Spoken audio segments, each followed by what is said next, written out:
Rights and Responsibilities of the Normandy Invasion, June 6, 1944. For a few years, Adolf Hitler killed and abused millions of Jews. The Jews he wanted to keep, he put in places called concentration camps.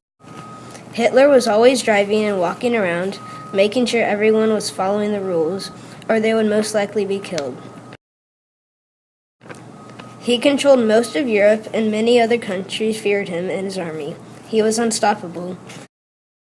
That was until the Allies were formed.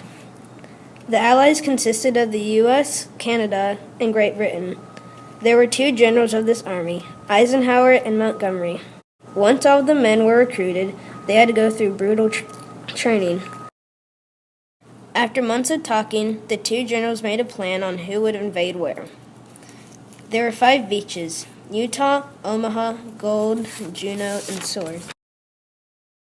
On June 3, 1944, aircraft were sent in to bomb the beaches to give support to troops invading.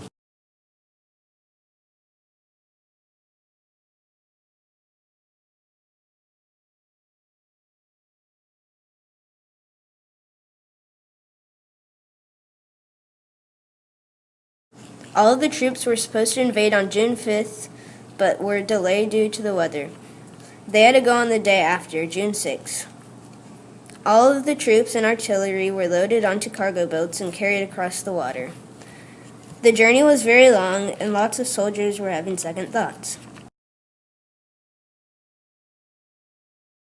Once the supplies and troops landed in Normandy, it was madness.